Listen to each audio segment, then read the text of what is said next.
Hi, please state your name and spell it. My name is Emma Östlund. It's spelled Emmaostlund. So, Emma, it's to my understanding that you were a ball girl at the US Open. That is really, really cool. Tell me a little bit about how you started playing and started liking tennis. Absolutely. So I got into tennis at a very young age. I have an older brother, and he was always doing every sport that he possibly could. So once he started playing tennis, my parents signed me up to play at the same time. And I remember my coach on the first day of tennis told me that one day I could be better than my brother was. And so that was always very motivating. And I played then for pretty much the rest of my life.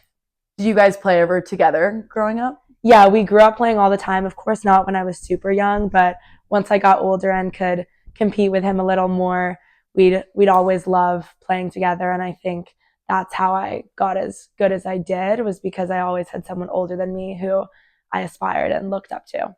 Very cool. So, what made you want to become a ball girl? Yeah, so again, my family's really big on sports, and we would always go to the US Open when I was younger.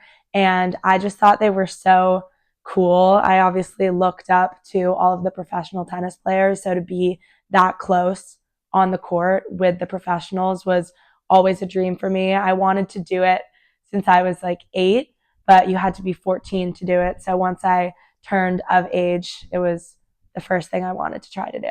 So, tell me a little bit about the audition process to be a ball girl and what that experience was like for you. Yeah, that was super nerve wracking at the time.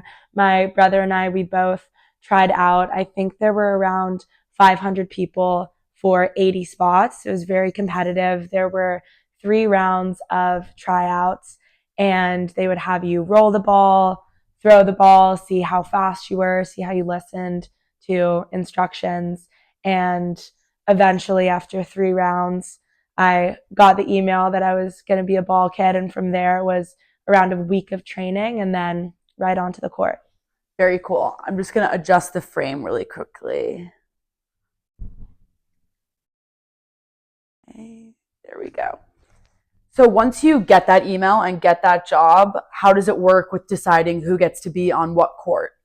That's a really good question. I think that's actually one of the hardest parts. There are, of course, 20 courts at the US Open. It's such a massive tournament, and some of the courts may have only 10 people watching, whereas, of course, the massive stadiums are everyone's dream. So they actually have one person assigned to each court whose sole job is to look at the ball kids and observe them. And so in my first year, never really got on any good courts, but in my second and third year, with, I guess, more experience, I worked my way up to the third biggest stadium, and then the second biggest stadium, and then Arthur Ashe. Very cool. So what was your favorite part about the experience?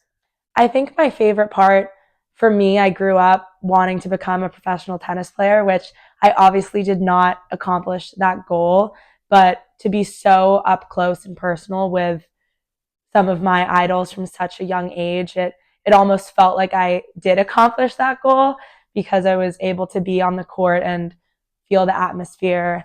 And I'd say my favorite memory from all of it was getting to work the women's finals in 2018 with Serena Williams, and I was able to walk her bag out onto the court, and that was such a surreal moment for me because it felt like